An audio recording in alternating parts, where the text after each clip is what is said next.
एका दिवसाच्या परवानगीच्या अनुषंगाने सर्वात आधी बोलेल। ये सरकार लोकतंत्र से डरती है, इसलिए कभी पुलिस को तो कभी न्यायालय को आगे करती है। त्यामुळे ते येत असतील तर त्यांच्याशी चर्चा करा, आंदोलन असेल तर त्या संदर्भामध्ये सरकारने सामोरं जायला हवं। आजच तारीख मराठा आंदोलकांनी दिली असं नाही, तर या काळात गणपती राहणार आहे हे माहित होतं आणि 3 महिन्यापूर्वी जर सरकारला आजची तारीख सांगितली होती तर त्या दृष्टिकोनातून सरकारने गेल्या 3 महिन्यात काय केलं। त्यामुळे स्वतः काही करायचं नाही, स्वतः जबाबदारी घ्यायची नाही, स्वतः चर्चा करायची नाही, स्वतः बोललेले जे दिलेले जे आश्वासन आहेत ती पाळायची नाही आणि नंतर मग आता एकदमच असं त्यांनी चित्र निर्माण करायचं की आता फार मोठा गोंधळ होईल, आता शहर असं होईल, सणाचा एकंदरीत असणारा हंगाम आहे आणि यामध्ये केव्हाच निर्माण होईल। अरे 3 महिने तुम्ही झोपा काढत होते का, हा प्रश्न या निमित्ताने उपस्थित होतो। त्यामुळे गत 3 महिन्यामध्ये सरकारने आपला नाकर्तेपणा हा विशेष करून ठळक अक्षरामध्ये अधोरेखित केलेला आहे, करिता आजची परिस्थिती निर्माण झालेली आहे। या परिस्थितीला आंदोलक नव्हे तर या परिस्थितीला दस्तरखुद शासन जबाबदार आहे। त्यामुळे शासनाने आता उद्भवलेल्या परिस्थितीचा कुठलाही बाऊ न करता किंवा कांगावा न करता या अनुषंगाने त्यांनी या आंदोलनाला सामोरं गेलं पाहिजे आणि कुठलीही पळवाट ना न्यायालयाची ना पोलीसची ना एकंदरीत मुंबईमध्ये असणाऱ्या गणपती उत्सवाची कुठलीही सबब त्यांनी पुढे करू नये। जरांगे यांची जी प्रमुख मागणी आहे की ओबीसी मधून मराठा समाजाला आरक्षण द्यावं ही आहे। बावनकुळेंनी असं म्हटलं की काँग्रेसने याबाबतची भूमिका स्पष्ट करावी। बावनकुळेंच्या कोर्टमध्ये जो बॉल आहे तर बावनकुळेंनी भारतीय जनता पक्ष आणि सरकार काय करावं हे सांगावं। आता काँग्रेस तर जनसुरक्षा विधेयक जे आहे ते पण मंजूर करायला सांगत नव्हती। त्या जनसुरक्षा कायद्याला आमचा विरोध होता, तरी त्यांच्याजवळ असणाऱ्या पाशवी राक्षसी बहुमताच्या जोरावर त्यांनी तो जो कायदा आहे हा पारित करून घेतला।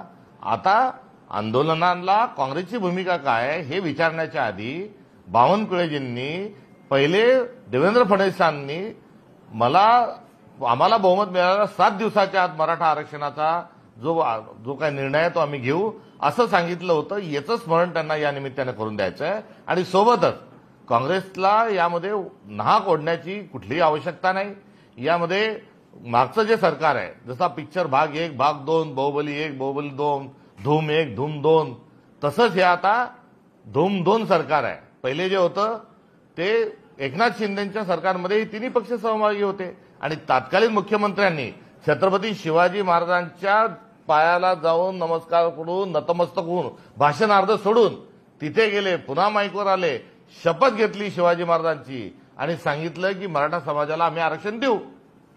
काय झालं त्या आरक्षणाचं याचं उत्तर आता त्यांनी दिलं पाहिजे। मुंबईपर्यंत मुंबईच्या उंबरठ्यापर्यंत हे आंदोलन मागच्या वेळेस आलं होतं आणि नवी मुंबईतूनच परतवलं, तेव्हा गुलाल धुळून गेलेलं आंदोलक जे आहेत त्यावेळेस नेमकेपणाने काय आश्वासन दिलं होतं, त्यांना कुठून आरक्षण देणार होतात हे स्पष्ट करावं। त्यामुळे यामध्ये सरकारने दिलेले आश्वासनं जे आहेत आणि त्यांनी मागच्या वेळेस मुंबईमधून आंदोलक गुलाल घेऊन वापस गेले त्यावेळेस नेमकं काय सांगितलं होतं याचा सर्व एकत्रित हा खुलासा झाला पाहिजे आणि तो खुलासा न करता आज ते वेगळेच काही कारण जे सांगतात आहेत हे अत्यंत हास्यास्पद आणि दुसरीकडे हे दुर्दैवी स्वरूपाचं आहे। देवेंद्र फडणवीस जे आहेत हे समाजामध्ये जातीमध्ये धर्मामध्ये भांडण लावतात आहे आणि इंग्रजांचं जे धोरण होतं तोडाफोडा आणि राज्य करा त्याचंच अनुकरण देवेंद्र फडणवीस हे स्वतः राज्यकारभार चालवत असताना ते करत आहेत।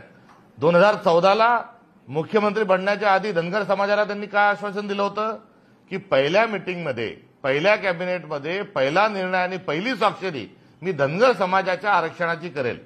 काय झालं, आज 10 वर्ष झाले धनगर समाजाला आरक्षण नाही। मराठाचं आरक्षणाचं काय म्हणाले की 7 दिवसात आम्ही निर्णय घेऊ, ते आरक्षण त्यांनी दिलेलं नाही। त्यामुळे महाराष्ट्रात भांडणं लावण्याचं जे कारस्थान देवेंद्र फडणवीस यांनी त्यांच्या 2 उपमुख्यमंत्र्यांसोबत जे केलेलं आहे हे आता कुठेतरी अंगाशी आलेलं आहे आणि अंगाशी आलेलं असताना त्यांनी इतर पक्षाच्या संदर्भात कुठेही काही बोलण्याची आवश्यकता नाही। त्यांच्याजवळ पाशवी बहुमत आहे, मी पुन्हा एकदा सांगतो 240 आमदार त्यांच्याजवळ आहेत, त्यांनी निर्णय घ्यावा। आणि राहिला विषय मराठा आरक्षणाच्या अनुषंगानं तर विधानसभेमध्ये याचे जे ठराव झालेला आहे या आरक्षण देण्याच्या ठरावामध्ये काँग्रेस पक्षाने देखील पाठिंबा दर्शवलेला आहे आणि सभागृहामध्ये एखादा जर ठराव होत असेल तो सार्वभौमत्व आहे, तो ठराव आजही कायम आहे आणि त्या भूमिकेशी काँग्रेस ठाम आहे. नाही, मग आंदोलनाला पाठिंबा आहे का काँग्रेसचा? विषय जो आहे मराठा आरक्षणाच्या अनुषंगाने तातडीने सरकारने सकारात्मक निर्णय घ्यावा.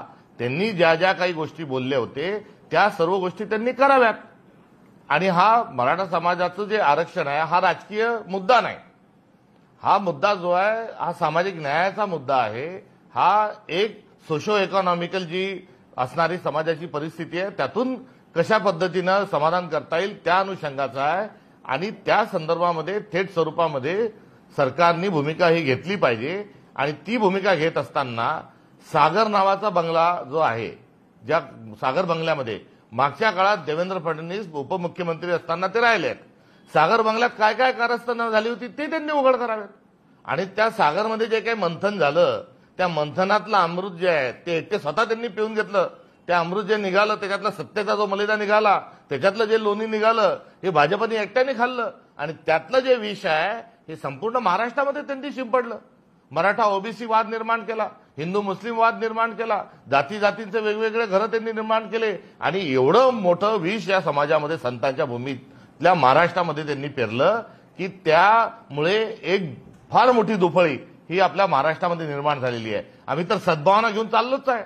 मात्र सागर बंगल्यावर त्यांनी जो बार भरला, जो ठासून ठासून त्यांनी द्वेष या महाराष्ट्राच्या नसानसामध्ये भरला, आज त्याचं देखील उत्तर हे देवेंद्र फडणवीस यांना द्यावं लागणार आहे. उद्या रेड्डी मुंबईत येत आहेत, त्याबद्दल सांगा. ठाकरे पवारांची भेट होऊ शकते का किंवा काय एकंदरीत गाठीभेटी असतात? उद्या जे उपराष्ट्रपती पदाचे जे उमेदवार आहेत ते महाराष्ट्रात येत आहेत. ते मातोश्री या ठिकाणी उद्धव ठाकरेजींची भेट घेणार आहेत, तर वायबी सेंटर या ठिकाणी शरद पवारांची भेट घेणार आहे. आणि तदनंतर ते काँग्रेस पक्षाच्या कार्यालयात पत्रकार परिषद देखील ते संपन्न करणार आहेत. ठाकरेंची भेट आहे? हो, आमचे मित्रपक्ष जे आहेत त्या दोन्ही मित्रपक्षाच्या उद्धवजी ठाकरे साहेब तद्वतच शरद पवार साहेबांची त्यांची उद्या भेट आहे. या सोबतच एकंदरीत मराठा आरक्षणाच्या अनुषंगानं जो मूलभूत प्रश्न आहे तो 27% सर्व आरक्षण देणं किंवा 50% मर्यादेतच सर्व आरक्षण बसवणं हे शक्य नाही. आज देवेंद्र फडणवीस हे सतत गुणगान गात असतात नरेंद्र मोदींचे. केंद्राकडे त्यांना जाण्याची ओढ लागलेली आहे. स्वतःही पंतप्रधान होण्याचे डोहाळे त्यांना लागलेले आहेत. करिता कुठे जबरदस्तीने हिंदीसारखे विषय तर अजून काही विषय जे आहेत हे बळजबरी महाराष्ट्राच्या गळ्यात उतरवणं सुरू आहे. त्यांचे जे 2 उपमुख्यमंत्री आहेत हे देखील गृहमंत्र्यांच्या फार जवळचे आहेत. आणि ते देखील केंद्रीय गृहमंत्र्यांच्या सोबत पंतप्रधानांचाही सातत्याने त्यांच्या भाषणात उल्लेख करत असतात. आता या तिघांनी दिल्लीला जाऊन बसावं आणि 50% आरक्षणाची जी मर्यादा आहे ती वाढवावी आणि 50% आरक्षणाची मर्यादा वाढवून मराठा समाजाला आरक्षण द्यावं. आणि हे काही न करता त्या ठिकाणी पुन्हा एकदा महाराष्ट्रामध्ये कुठेतरी जाती जातीमध्ये वाद निर्माण करून देण्याचा एक कुटील डाव हा देवेंद्र फडणवीसांचा आहे. आणि करिता महाराष्ट्राला वेठीस ते धरत आहेत. ही असणारी आमच्या आरक्षणाच्या संदर्भातली मागणी आणि भूमिका आहे. हिंदी में जानना चाहेंगे, मनोज जरांगे मुंबई की तरफ आ रहे हैं, सरकार ने 1 दिन की परमिशन दी है उनको यहाँ. दूसरी बात, कांग्रेस का समर्थन है इस आंदोलन को, क्या कहना चाहेंगे? और मनोज जरांगे का कहना है कि ओबीसी में से मराठा समाज को आरक्षण दिया जाए, क्या कहना चाहेंगे? इसमें 1 दिन की जो मोहलत दी है ये हास्यास्पद है. ये सरकार को गणतंत्र मंजूर नहीं है और ये सरकार लोकतंत्र से डरती है, इसलिए कभी कोर्ट को तो कभी पुलिस को आगे करती है. और नतीजन अभी 1 दिन पे जो आके रुके हैं तो 1 दिन का इसमें कोई अल्टीमेटम देने की जरूरत नहीं, क्योंकि आज ही जो है ये आज ही कोई डेट तय हुई है ऐसा नहीं है. तो पिछले 3 महीने पहले ही इस आंदोलन का ऐलान मराठा आंदोलकों ने किया था और 3 महीने तक सरकार सोई हुई थी क्या? 3 महीने तक उन्होंने क्या किया? अब 3 महीने सोए रहे और आज अभी जाकर आप बवाल कर रहे हो, तो इसकी जिम्मेदारी पूरी सरकार की है. रही बात आरक्षण को लेके, तो देवेंद्र फडणवीस जो है वो बहुत दिल्ली का और मोदी जी का और भाजपा का काफी वो गुहार लगाते रहते हैं. तो उन्होंने जाके बैठो और जो 50% पर जो आरक्षण रुका हुआ है उसकी जो लिमिट है उस लिमिट को हटा दो, उस लिमिट को बड़ा कर दो और उसमें मराठा समाज को आरक्षण दो. मराठा आरक्षण देने के लिए कांग्रेस पार्टी का कोई उसमें से समर्थन ही है। और विधानसभा में जो वहां पर जो रिजोल्यूशन आया था उसमें आरक्षण देने को लेकर कांग्रेस ने भी अपना जो वोटिंग है वो किया था। और इतना ही नहीं तो कांग्रेस के राज में आरक्षण दिया था, ये भी तारीख गवाह है। इसलिए आप केंद्र सरकार से जाकर जो 50% की जो लिमिट है उसको बढ़ाओ। भाजपा को जो है वो लिमिट बढ़ाना है नहीं, आरक्षण देना है नहीं उसको। इस आरक्षण के मुद्दे के तहत जो आरक्षण मिलना चाहिए मगर न देते हुए वो वहां पर एक संघर्ष महाराष्ट्र में खड़ा करना चाह रहे हैं। और ये संघर्ष आज ही खड़ा करना नहीं तो इसके पहले वो सागर नाम का एक जो उनका बंगला था उस पर उन्होंने बहुत वहां पर मंथन करके अमृत जो था वो खुद निकल गए, और जो जहर था, जो विष निकला, वो पूरे महाराष्ट्र में छिटकाते हुए एक द्वेष की राजनीति वो वहां पर वो कर रहे हैं।